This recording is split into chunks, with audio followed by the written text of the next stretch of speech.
provides the basis of that. Can I just double check that with that recording, I think I might have lost screen share. Is that?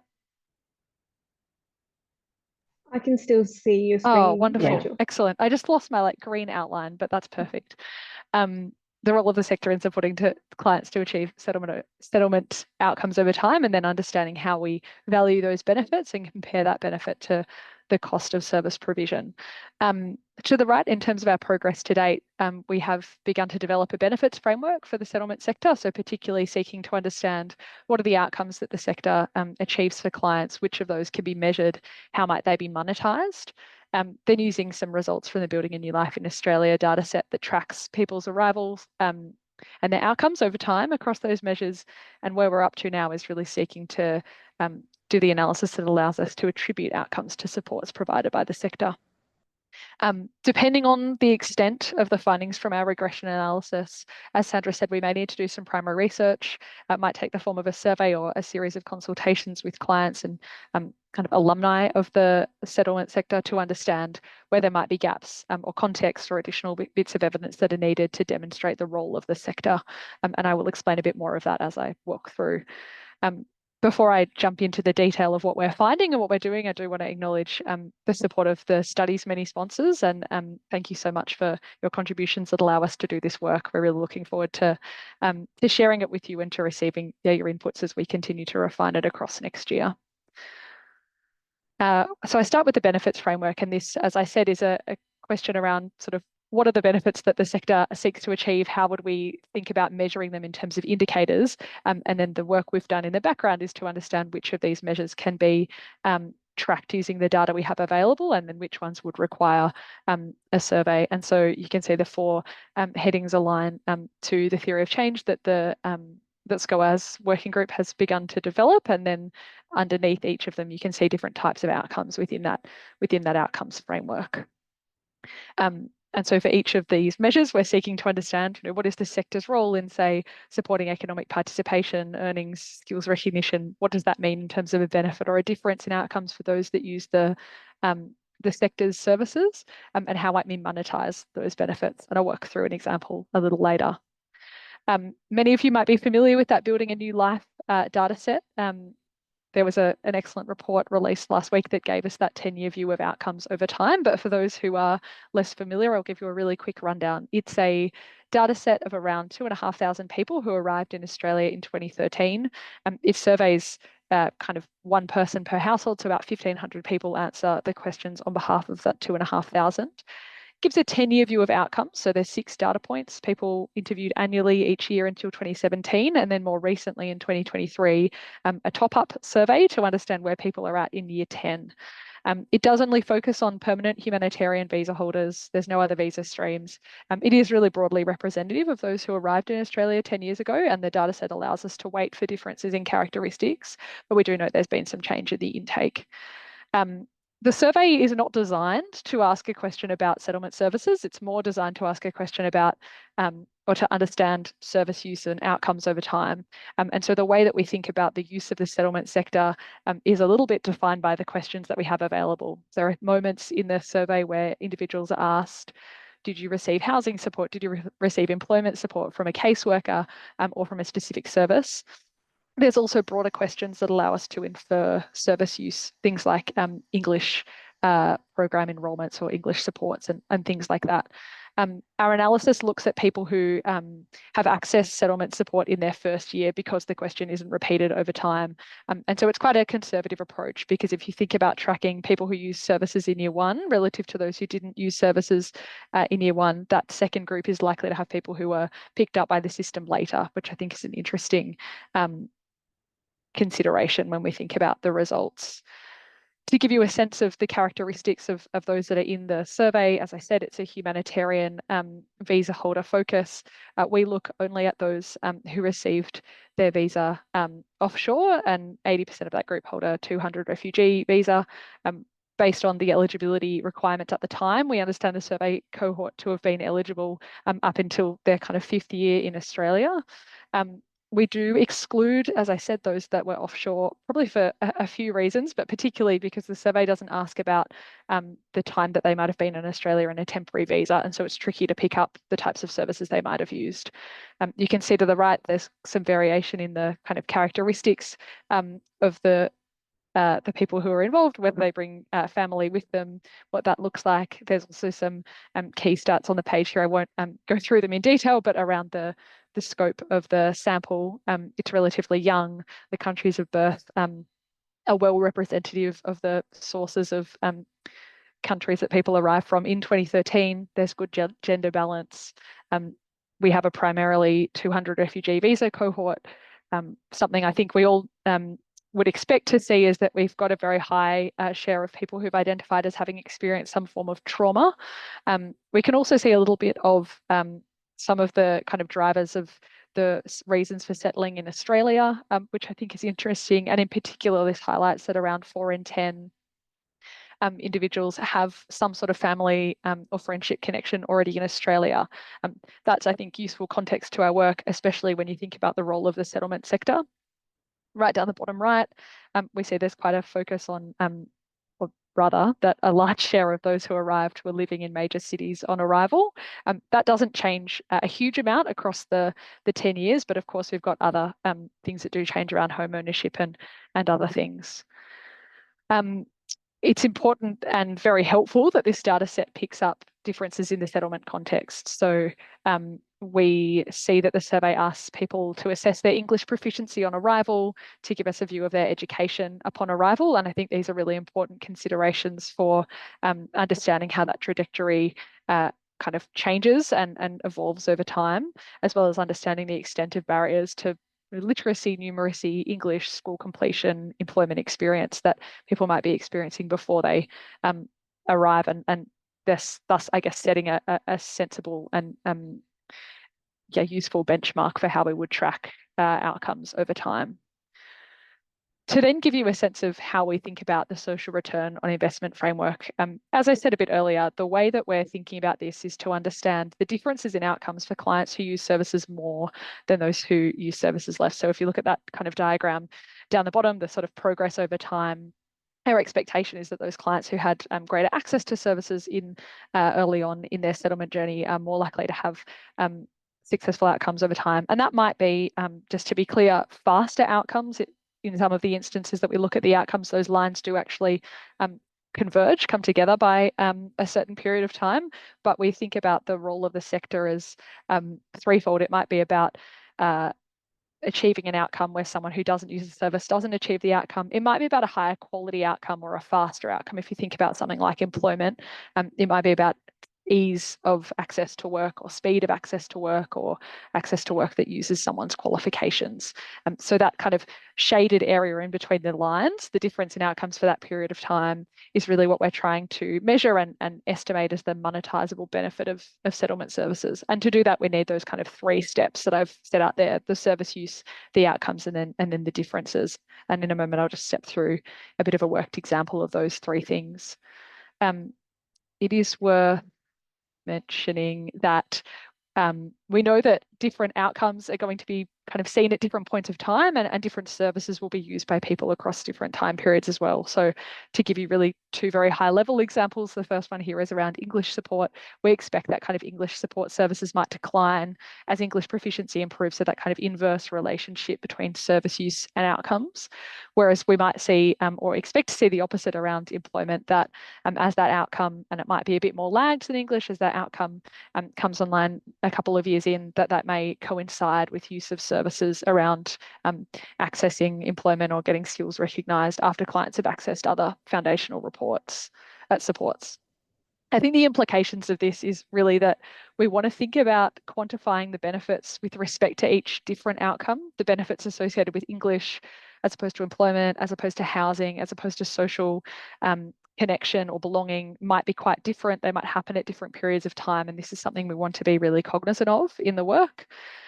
We also are aware that some of those benefits might reflect multiple drivers. So if you're thinking about a measure like earnings, that might reflect the role of the sector's support in helping people with job search, helping people with skills recognition, social connections, English, understanding their rights at work, those kinds of things. And so part of our work is also to understand which of the measures that are showing up are kind of measuring multiple different types of impact, and therefore making sure that we're not double counting when we monetize things. And then the final point on the slide is the one I made slightly earlier, that sometimes we're thinking about the pace of outcomes, sometimes we're thinking about the quality, other times it's both. To kind of put that into a bit more of a practical perspective, I'll walk you through a worked example around employment outcomes in English study. So this is the kind of first step, the service use step, and you can see on the left-hand side, this data from Building a New Life shows us that participation in English studies is very high in year one, 80% of people studying English in some form, be that the AMEP, the C program at TAFE or in secondary school. And that comes up to 94% over the period of 10 years. The light blue line underneath is how many are kind of currently studying English. So you can see that the program completion rates are improving over time as people kind of cease studying. Less than 10% have not participated in English after 10 years in Australia, and there is some great data in the Building a New Life data set about why, what the barriers are, and some things that I think really highlight the role of the sector in facilitating access to services. To the right, that's a similar chart, but split by gender. So you can see that women are less likely to engage in that kind of first year of service eligibility, but then by year 10, engagement and participation in English, that gap closes. And we've got some interesting findings about differences across age as well. The second step is then to understand English proficiency and outcomes over time. So to the left, you can see the share of individuals that describe themselves as proficient in English, that they understand well or very well in each year. So about just over 20% pre-arrival said that they had, a good working understanding of English, and that improves across the 10 years. I think my understanding is that it does improve as a self-assessed measure. We also know from some parallel literature that people become harsher judges of themselves across those 10 years. So I think that's a notable finding as well. And then to the right, as I said, you can see some of the data points around why people might stop studying English. There are a couple of points here to make. Some of them are really positive outcomes. So you can see some people say they stopped studying because their English improved or because they completed the course. So you get a sense of about 40% by year 5 saying they've kind of stopped studying English for a positive reason. But you can also see that some of the kind of parallel priorities, family reasons, work, and then challenges with access, transport, costs, start to come into play, especially in year 10, where we know that the eligibility requirements for accessing funded English programs were changing at that time as well. So we kind of have that view of how outcomes and engagement is changing over a period of time. And then the third step, which is really the step that gives us this chart that looks a little bit like the stylized one I showed you, is employment outcomes. So to the left, you can see pre-arrival, 48% of people had some kind of work experience, either self-employed, farm work, or working for an organisation or business. That's quite low in the first year of arrival, which I think makes good sense, but you can see that it's back up to kind of commensurate with those that have pre-arrival work experience as that are either employed or that are looking for work in year 10. And I think the AFE study most recently found that labour force participation among men in year 10 matches or exceeds the non-migrant or the Australian-born average. So you can see that kind of gap closes over time. And to the right, the chart that has had the most lead in, this idea that once we cut the results for those people who have utilised service supports in year 1 as opposed to who did not access the settlement sector in the first year, there is quite a difference in outcomes. So this is the share of people who are employed. The 38% of those people who are employed relative to 31. So you can see that gap kind of closes over time, but it's that understanding of what are the differences in the pace to the outcomes, and with some regression analysis that we're currently doing. Once we account for differences in things like age, health, prior employment, English proficiency, that's where we're seeking to understand what the benefit is that is particularly attributable to the sector. And so to give you a sense of our next steps in this final slide, we're working through refining the analysis of building a new life in Australia. The data gives us really good coverage of the first two things of service use and outcomes. The data is fairly promising around outcomes-based service use. The challenge is there that some of the sample sizes and questions and controls have kind of variable availability. And so as we work through things like employment, there's some really useful results that would likely allow us to quantify benefit without doing a survey. But as we think about some of the smaller and more interim results, like knows how to use transport, knows how to use financial services, social and life satisfaction, it becomes a bit more challenging to draw that connection between the service use and the sector's involvement. And so when I think about kind of what we might do in terms of the survey design and the necessity of the service design for each of those outcomes of interest that I showed you in that first diagram, we're seeking to understand what can be measured effectively in the data. What are the relationships that we can see? What are the relationships that we kind of suspect but are hard to find in the data?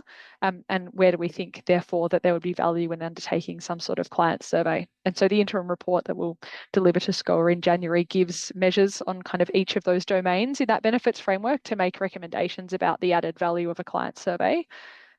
And that allows us to think through what size would that survey need to be? How do we think about making sure that it maximizes the return on engaging clients, because we do want to recognise the challenges in logistically doing that and making sure that we maximise the opportunity.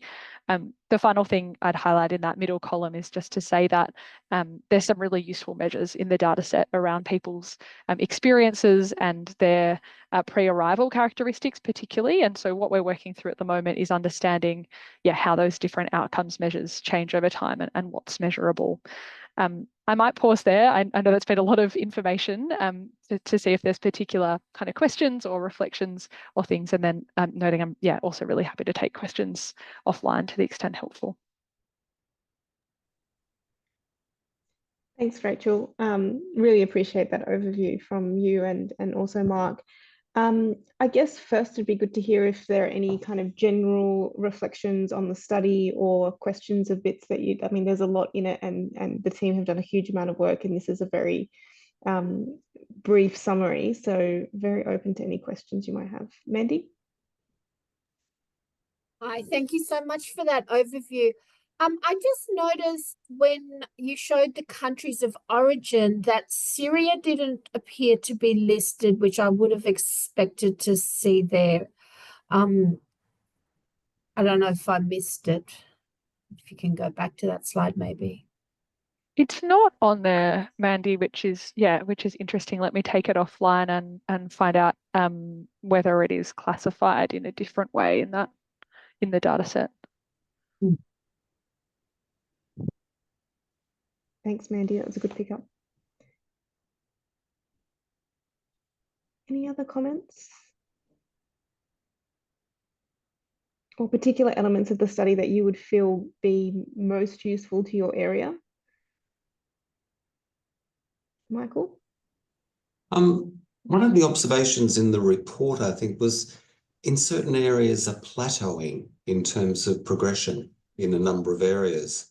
And I'm wondering if the work that you're doing might actually delve into that a little bit further in terms of what might be the issues related to that. Yeah, it's a great question, Michael. If I've correctly understood, what you're saying is that AIFS report shows that over time there's some improvement at year 5 and sometimes it worsens in year 10. Yeah. Yeah. Or simply flat lines. Yep. Yeah. I have a few hypotheses. Some of them more helpful than others. I think there are a few limitations around the data. So I think between year 5 and year 10, about 55% of people were able to do the study again. So there was quite a big drop off in who answered in year 5 as to year 10. So one of the questions I have is just understanding whether that's true for that balanced panel of responses. Even if so, I can understand why. I was having an interesting conversation with Ashraf actually last week around whether we're seeing differences in the extent. So one of the measures is kind of belonging or social connection outside of the immediate community that the person has arrived within. He had some interesting hypotheses around, between year 5 and 10, is there increasing focus around giving back to the community, around being sufficiently settled to support in other ways. And then the other thing that is kind of front of mind for me is thinking about, for this cohort, the quite strict 5-year eligibility around access to those services that would have been in place, and understanding what, if any, we can kind of infer as the impact of losing access to the settlement sector.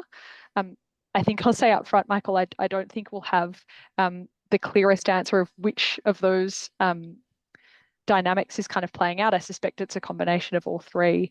But I think what is something our report will be able to shed light on is that because we can understand outcomes for people with different characteristics over time, we can think about what we can shed light on around who is experiencing those plateaus. Is there like a gender or an age or an ethnicity or English dimension to understanding some of those things? Sorry, that's not the kind of clearest answer I could give. I was thinking the 5 years, it's sort of like, well, the immediate thought is, oh, well, it's to do with the 5-year limitation around access to certain programs, which has changed over time. Yep. My thoughts around it is there's probably a range of other issues that impact, and it's not so much the access to English language services, for instance. And I think one of the things that can happen is when people no longer are accessing programs like the AMEP, or whether it's state-funded English language provision and so forth, they tend to go back into their community. And what can actually happen then is language regression.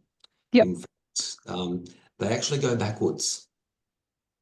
And it's about how you can actually address that in some way. And as I say, that's just one factor. There's probably a range of factors. The other thing, of course, that I didn't say, because I think I've just blocked it out of my mind, is that COVID is sitting in the middle of that period of 5 years. And so if you think about that language regression or any other kind of like skills or social connection that would naturally be disrupted, I suspect you would see it more so in that time. Yeah. Okay. Thank you. Ernest. I noticed one of your slides showed that 9 out of 10 of the respondents indicate they came to Australia because of the arrangement of UNHCR. So is your survey focused on refugee and asylum seeker, or have you tried to cover other stream of migrants like family in need? That's a really good question, Ernest. Actually, earlier in the, sorry, I didn't mean to cut you off.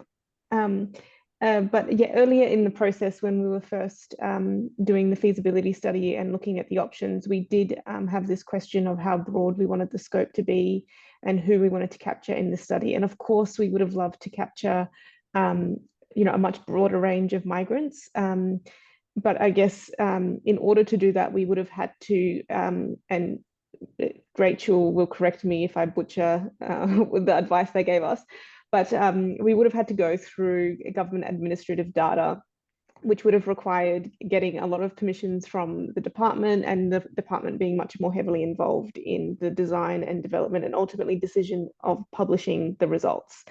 And so if we had gone down that pathway, there would have been a bit of a risk that we essentially aren't able to publish any data about the results of the study.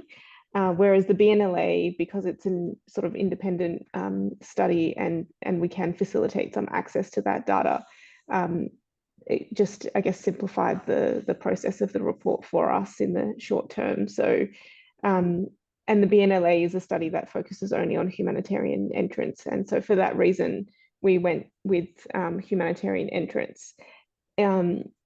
So yeah, we would have liked to go broader, but just because of the data that's available and being able to kind of be assured that we would be able to publish the findings is why we narrowed it down. In saying that, the second part of today's workshop, we're looking at how we gather data as a sector overall in the longer term. And so That lens for the second half of the workshop is more about people who are using our services, whether, no matter the visa category that they come from. So hopefully the work in working group 5 that we'll come to in the second half will be able to fill some of that gap in the longer term. Rachel or Mark, I don't know if you wanted to add anything or correct anything that I've misrepresented. Thank you. No, that was a great explanation, Sandra. Thank you. Any other comments or questions or reflections? I should say we're also hoping to host a webinar with the Australian Institute for Family Studies to kind of delve into that 10-year report that they released recently, hopefully in the new year when everyone's had a chance to get away from their computer screens and come back a little bit refreshed.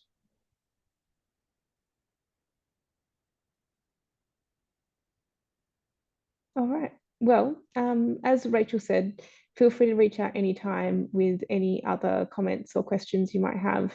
We will probably come back to you if we do go down the pathway of having a survey, then we will probably come back to you at that stage for some assistance in fielding that. And I also want to acknowledge that they're not here today, but a lot of this work has also been driven by Angelica Svensson, who's the chair of this working group, and also Ashraf in our team, who is the secretariat supporting a lot of this work. But thank you so much, Rachel and Mark, for being here today and for helping us bring some numbers to something we have grappled with for a long time.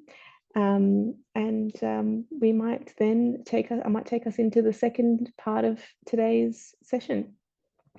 So I sort of alluded to this a moment ago, but the working group that Lena is leading is focused on monitoring and evaluation capability across the sector. And basically, this is something that predates an issue that predates the Road to Belonging. And so we had started some work around this before establishing this working group. But this working group's really been focused on a few things. There was a theory of change that was endorsed at the last settlement conference to try and bring some shared understanding of the outcomes we're all trying to achieve. And then they've also done some excellent work this year trying to narrow down the mammoth scope of possible indicators we could be measuring into a concise list of things to focus on. And that's basically what we want to test with you today. But I'm not going to go into any of the details around that. I'm going to hand over to the wonderful Lena, who chairs this working group, supported by formerly Angelica, who left the deputy chair role to take on the chairing role for working group 6, and also Kate as the secretary in our team. So I'll hand it over to you. Great. Thanks so much, Sandra. I will share my screen. Okay.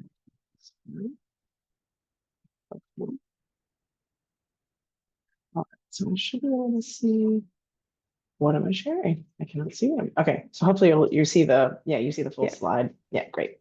Excellent. Well, thank you so much, Sandra, and really great opportunity to meet all of you today. I really appreciate it. My name is Lena Atuk, and I've been working with the working group for almost a year now. Well, since the start of the year, exactly. So yeah, it's been a great honor. I'd also like to acknowledge the traditional custodians of the land that we're meeting on today. I'm dialing in from the land of the Gadigal people of the Eora Nation, and I'd like to pay my respects to their elders past and present, and recognize this land was never ceded, therefore it always was and always will be Aboriginal land. So the work that we have been doing started, as Sandra said, a while ago. So back in 2023, the idea was to work towards improved data sharing and improved data governance and settlement contracts. And that was a conversation that started a while ago. Then in 2024, we shifted into, okay, how do we actually operationalize and actually make real monitoring and evaluation framework for the sector that's useful, practical, and easy to use. And so that's basically what we've been involved in this year, and it will continue through 2026, or the end of 2025 and through 2026. And then finally in 2026, what we want to be able to do is actually start implementing training and support, training to support the settlement sector to collect, use, and share data. Now, this whole concept of developing a monitoring and evaluation framework is quite complex. There's a lot to look at. And so what we've tried to do through our work this year is to actually make this something somewhat feasible feasible for us, and so chunking it down into reasonable sort of milestones. So what's our journey been so far? In 2015, the National Settlement Outcome Standards were identified and released by SCOA to broadly identify what are some settlement outcomes for the sector. Then in 2020, there was a review of those outcomes and identified a need for actually updating those outcomes a bit and identifying better methods for collecting those data. That then led into the 2021 draft of a theory of change and a framework that was developed by the Social Ventures Australia. So a draft theory of change is really about identifying what is the process of change that we're trying to enact for clients of settlement services, but also the sector overall. And so that was done by SVA. And then that led into 2023, the sector endorsing that theory of change. And now we're to the point where we actually need to identify outcomes and indicators for that theory of change. So this is the theory of change that was developed by SVA. And so I'll sort of orient you to this because some of you may be new to theory of change. So basically, as I said, this articulates the way that outcomes, we expect outcomes to be achieved by clients, but also for the sector. And so if you look at this, we've got outcomes that start from immediate on the left-hand side, then short to medium-term outcomes, and then long-term outcomes for the right. And then ultimately the idea is that these outcomes will lead into broader impacts. So specifically for the sector, the impact that we're trying to achieve is that people with migrant and refugee backgrounds belong, they thrive, and they experience fulfilling lives. Well, how do we get there? Well, these are the outcomes that we hope to achieve that impact. So at that immediate level, which can be 6 weeks, 6 months, depending on the individual and depending on the type of outcome, we would hope to see that foundational needs are initially met by folks that engage with the settlement sector or receive services. So increasing their sense of stability, being able to navigate independently, local community, understanding basic rights, things like that, and also being in safe and secure, affordable accommodation. The green highlighted outcomes are a set of outcomes that we're focusing on, but I'll touch on that in a minute. So then we have our immediate needs, and from there, once folks' immediate needs are met, then we would expect to start seeing some short to medium term outcomes. So things related to economic participation, like better understanding, having better knowledge of quality education and training pathways, being engaged in mainstream education or training, employment, but also at the skills and independence building level, being able to obtain a driver's license, for instance, being able to navigate mainstream institutions, things like that. But also there's a at a community connectedness and social inclusion level. We also want to see that folks receiving settlement services are able to better navigate, that they're able to access services and institutions that are actually culturally accessible, that they're able to maintain their cultural and religious identity and practices that they choose to. They're able to participate and engage in community life and have healthy, respectful, and safe relationships, and those types of things. We also want to see, these are so the outcomes I've just talked about are the outcomes that we would hope to see for clients that are receiving settlement services. But we also, as a sector, want to make sure that the sector overall is actually achieving some outcomes over time as well. And so those are at the bottom, in that bottom row there around that systems change and community development. So we would hope to see that settlement workers and organizations proactively elevate the experiences of the communities they work with. They identify settlement barriers and develop solutions. Settlement workers are supported in development in workforce skills, capability, and sustainability, et cetera, things like that. Then we would hope to see some long-term outcomes like refugees and migrants take ownership of their lives in Australia. They're financially independent, things like that. So that's the theory of change that was identified by SVA, and we workshopped it as well with folks within the sector, and it was endorsed at the last Settlement Council of Australia conference last year. The green highlighted outcomes are ones that we identified in conversation with folks across the sector to identify these are outcomes we really want to focus on developing indicators for this year. Again, as I said, developing an M&E framework is a complex task. It's a big task. And ideally, an M&E framework would actually cover all of the outcomes in this entire theory of change.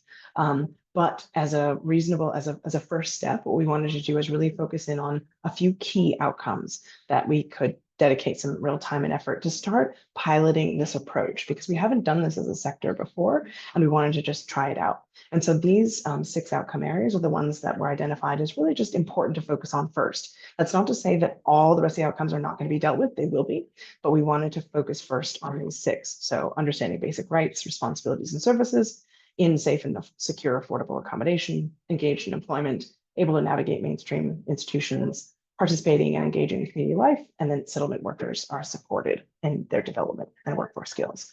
So those are the 6 that we wanted to focus on. And those, we call those priority outcomes. And so these are the 6 I just mentioned. And as I said, the intent is that ultimately we'll develop indicators for all of the outcomes, but we just want to focus on these 6 for now. So and over the last 4 or 5 months, have been developing indicators for those outcomes.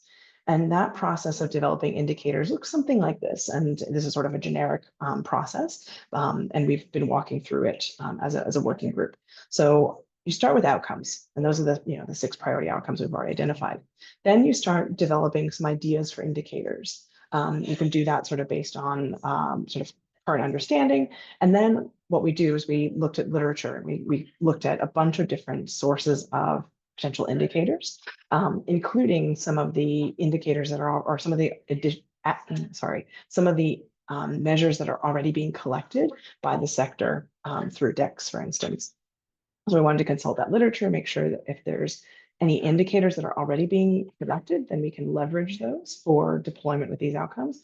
But if there are some outcomes that just don't have any data that are being currently collected, then we need to find maybe a different source for that. So we did consult that literature, and we had and that led to a giant list of potential indicators for each of those outcome areas. Once we had that full list, then we need to actually start assessing them, because we can't use, nor should we use 15 indicators for one outcome, because we need to make sure that the indicator itself is specific. We need to make sure that indicators are really valid, they're reliable, they're going to be useful, etc. And so we went through an assessment process of the indicators that were identified. I'll show you what that process looked like. But then we were able to hone in on a set of indicators, a more narrow set of indicators. And now we're in the process of checking that final draft and finalizing that. So one of the ways that one aspect of the development process for indicators was, once we had that big laundry list of indicators for each of the outcomes, in order to facilitate conversation about those indicators, we actually basically created some dummy data, some dummy measures, some dummy data, so people could actually really engage with that. And so in our working group meetings, we created some slides like these that just said, okay, here's the outcome area at the top, understanding basic rights, responsibilities, and mainstream institutions. Here's one of the indicators that had been identified from various ideations, basically. Here's a possible way of wording that question to get to that indicator. And here's how it might be implemented. And here's maybe what the data would look like. And basically, we facilitate conversations with the working group to say, okay, well, now that you kind of see some what this might look like, would it actually be practical to ask these questions? Would it really be useful? Does it actually represent something that's a leverage point for you, or is it useful for the sector to know? That really helped people engage with the content, really helped them engage with the indicators themselves. So then from that, then we can actually determine, okay, this indicator is going to be a good one, or this indicator actually, nope, completely misses the mark, and or maybe needs to be completely overhauled, things like that. So those are the set of conversations we had as a working group. That then led to the identification of a small number of indicators for each of these 6 outcome areas. So I'll just walk you through those now. So one of the outcome areas is being in safe, secure, and affordable accommodation. The indicators that we have selected to tell us whether that outcome has been achieved across the sector are these 3. So the percent of clients whose housing costs exceed 30% of their income, percent of clients reporting satisfaction with their living conditions, things like safety, security, size, and quality of dwelling, and the percent of clients who are confident in their ability to remain in their current accommodation for the next 3, 6, or 12 months. With respect to the outcome area of understanding basic rights, responsibilities, and mainstream institutions and services in Australia, these 3 indicators have been identified for this outcome to tell us that the sector is achieving this outcome. So it's the percent of clients indicating they know where to find information about services in Australia, the percent of clients who are aware of their basic legal rights and freedoms under Australian law, and third, the percent of clients who are aware of their basic civic responsibilities as residents or citizens of Australia. The outcome areas 3 and 4. So number 3 is engaged in employment, including self-employment. The indicators that we'll be using to measure or to understand if this outcome has been achieved is the percent of clients who are employed, which of course can also include self-employment, and then the percent of clients with a permanent contract.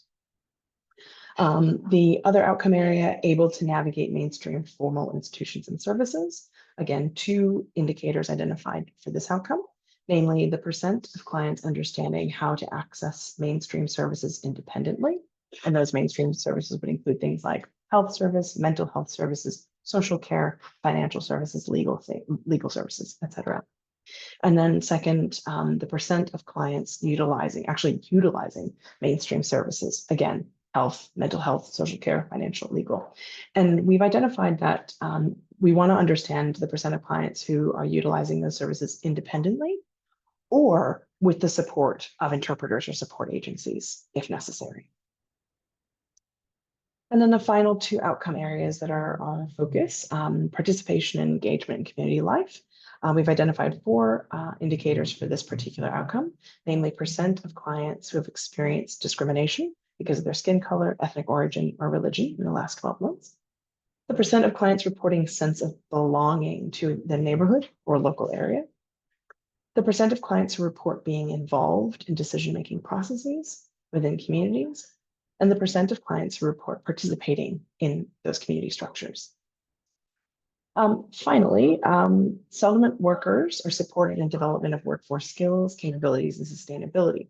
So this, of course, is a differently focused outcome area focused on the settlement sector itself.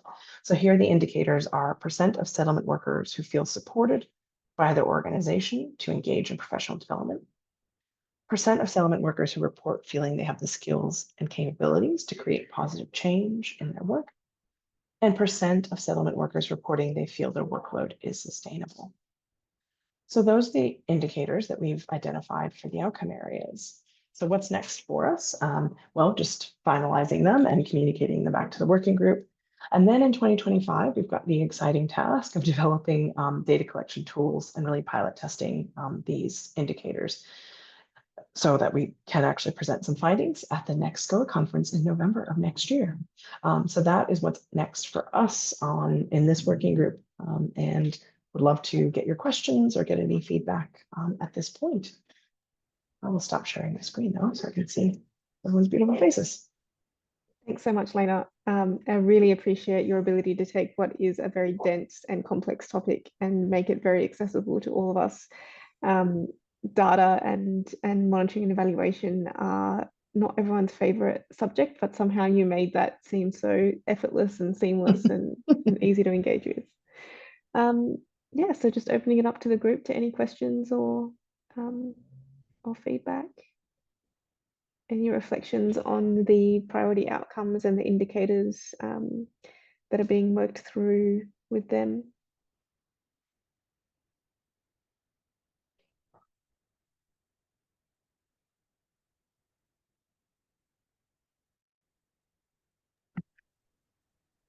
There seems a good range of outcomes and they're well focused, but probably even more work to kind of unpack them a bit more, I imagine. Who do you anticipate would be contributing to the survey? Do you mean like who will be who would be answering or? Yeah, yes.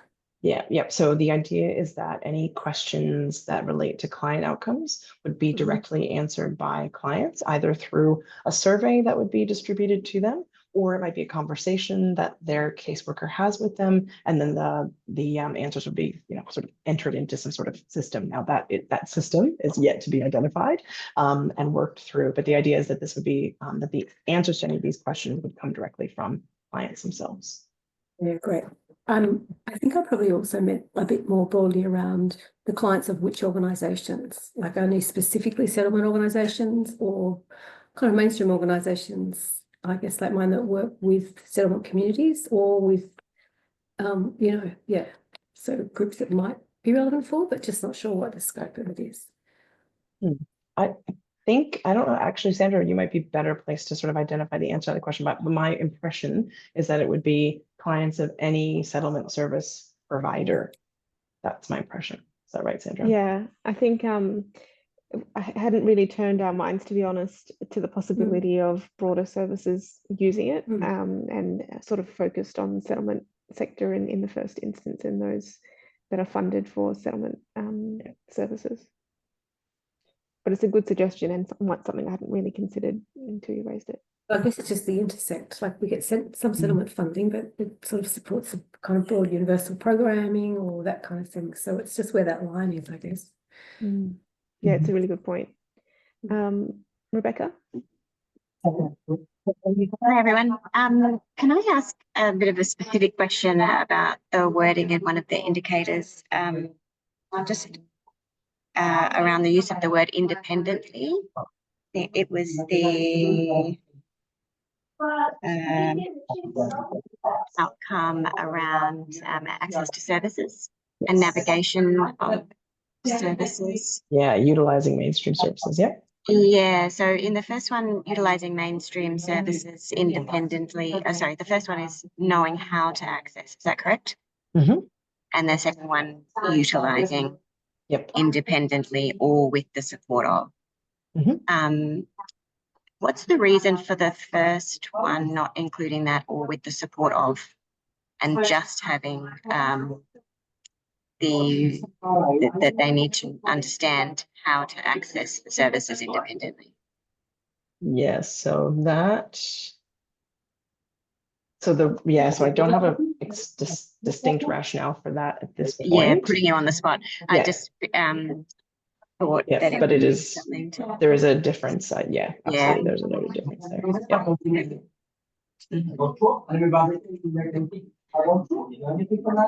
Perhaps if I could ask, Rebecca, do you have a view on which of those indicators would work best in your particular context?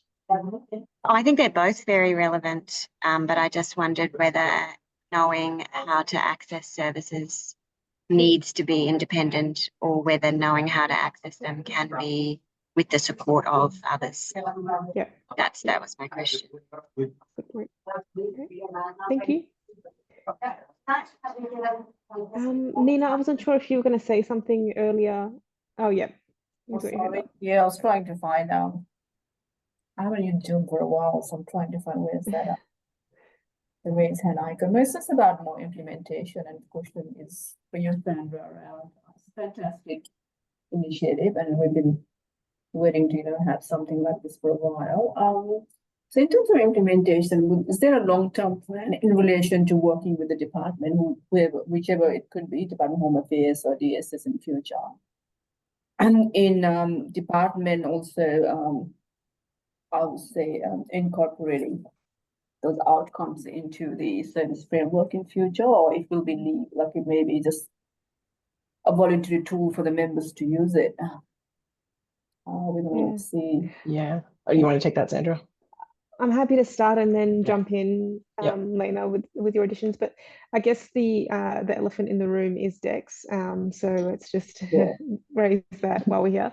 I think what we would aim to do is once we've agreed on the indicators that we feel are really useful for our sector, is do some advocacy with the department around having those also be the indicators that organisations are reporting on to government. So whether there can be some changes made to reporting requirements so that we're not gathering different data for different purposes, and it's sort of one data collection activity that then can feed into multiple areas.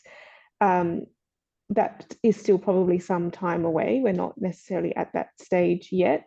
At the same time, we don't want to be, constricted to the kind of data that government gathers or the data that already exists within government, because that constrains our ability to aggregate the impact that the sector is having overall and to use that data for other purposes. So we know that a lot of the measures that are fed into the department aren't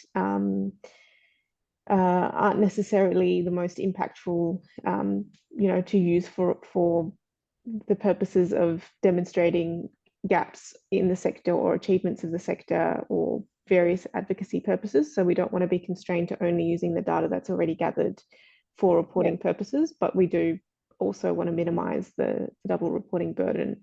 I think in a lot of sectors, there's been some work done to look at how other sectors navigate this, and a lot of sectors have sort of parallel reporting tools to government reporting that, whether it's at an organizational level or at a sector level, and often it does get aggregated up to a sector level, that becomes really useful for the sector. That obviously requires a lot of infrastructure, which we don't necessarily have at this point in time, but is something that I think we're thinking about in the longer term and working towards. I guess the part of the thinking behind this working group is it's a massive task, and it's a long-term task, but we're just sort of trying to take step by step, like working through really methodically, keeping things I guess small to start with, and then building on that over time. Lena, do you want to add to that? Yeah, nothing further. No, that's great. Thanks. Thank you. Michael? I think you partly answered my second question, but I'll go with my first one. Benchmarking against general population against a number of the indicators. The information is useful in itself, but I was wondering whether, in fact, also benchmarks in terms of what you might call the general population around a number of those indicators would be useful as well. Yep. So that's been a little bit of our conversation as a working group, but we have not focused. That has not been like a huge focus of the conversations, because what we wanted to do is make sure that we've got indicators that make sense for the sector. In those instances where there is an opportunity to benchmark, because there is a broader population survey that's been done, I think we'll explore that when we get to the actual analysis, but we're not even quite to that point yet. Yep. Okay. The second question goes back to, I think, Sandra, what you were starting to talk about, which is the reporting of data. And I know Mandy's on this call as an AMEP provider. The client information that we have in the delivery of the AMEP is not our data. It is the Commonwealth's data. And it would require the Commonwealth to actually approve us or undertake independently themselves surveying of clients. And to put that in the broader context, if you looked at the AMEP contract or the request for tender, you would have noticed that the Department of Home Affairs is significantly increasing the requirements in relation to privacy, security, cyber security, and so forth, which I think just heighten further that issue around data collection. And I noticed the HIS HISP RFT also has considerable changes in terms of that data collection, reporting, and so forth. So we're moving into what I think is a much more restricted environment, and the Commonwealth's much more vigilant in terms of that whole cybersecurity issue, which will impact, I think, on any organisation's ability to survey their participants. Yeah, definitely. An aspect of this work is also the data collection mechanisms, or I guess to be more specific, the privacy, some of the mechanics around consent, what's required in terms of those forms and whatnot, and navigating all of the laws around that. We've started having some of those early conversations with the department, but it is a bit further along, and we've talked to the department, for example, about We know that there's an issue around, you know, reporting going into the department, but at an organizational level, not even being able to extract reports back so easily. So, you know, the impact that you're reporting to the department kind of sits with the department, and even at a service level, forgetting the sector level, not necessarily being able to see the reports that the department's looking at. So we've sort of started having that conversation with the department, and then also flagging that maybe there would be some usefulness in sharing some of that data with, say, you know, SCOA as the peak for the sector, to be able to understand what's happening at a sector level. But yeah, it is a conversation that's for further along, and also might require some parallel consent processes. Yeah. The second point, which, sorry, my third point, which is sort of related to this, is having noted that the department and other departments are significantly increasing the requirements in relation to privacy and security. In my mind, that actually creates a barrier for entry for a number of smaller providers in terms of being able to participate in the settlement sector. And I just note that as an aside, because the requirements are quite onerous. And when you start talking about ISO 27001 accreditation or something similar, you're actually getting into quite expensive territory for a lot of organisations. And my concern is that that change is going to impact on the sector and the ability of smaller organisations to actually play a part in the sector. Anyway, just note that as an aside. Yeah, I think it's a point that's relevant across all of the working groups, which are looking at, I guess, different processes in the sector or requirements in the sector. Monitoring and evaluation is one of them, but you know, we've also got groups that are looking at case management processes or training and qualifications. And so I think your point is relevant, whether we're talking about government contract settings or even us as a sector. What we you know, we do probably need to have a conversation at some point. What is the minimum size required for an organisation to be able to deliver formal funded settlement services, and what are the basic requirements of that service? And I guess that's sort of an implicit part of the considerations that we're going through across all of the Road to Belonging work. I don't have an answer to that, you know, at all, but it is something, a tension that we're coming across in each of these groups. Lena, I don't know if you had any reflections on that. No, except for just from my perspective, it's very helpful to have that context so we can be thinking about data broadly and how it might be collected and shared and used. It's great. Jenny?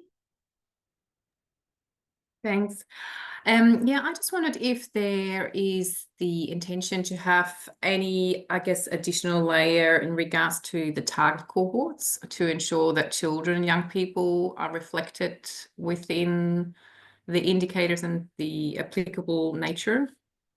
Yeah, that was a conversation that we started actually having pretty early on, that for each indicator, it might be important to disaggregate some of the percentages by particular cohort, be it young people, be it by gender, by visa type, something like that. And so that was a conversation we did have. We haven't at this juncture identified what those disaggregations would be, but that would certainly be something that, again, we would want to look at once we actually start getting some data and thinking about how do we want to present that, like how do we want analysis to kind of look. So yeah, so what you've raised is not something that we haven't thought about. It's definitely something that's on our radar, and we'll want to think about that. That's great. Thank you. Mm-hmm. Any other comments, questions, reflections?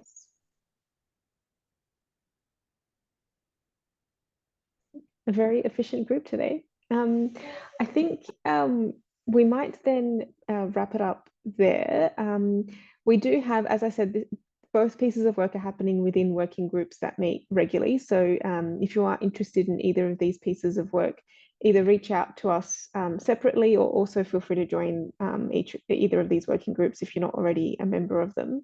And we will come back also to the CEO Collective to report back regularly on how that's progressing. And as Lena flagged at the settlement conference next year, we hope to be able to have some in-person workshops similar to what we had at the last settlement conference to work through these in a bit more detail.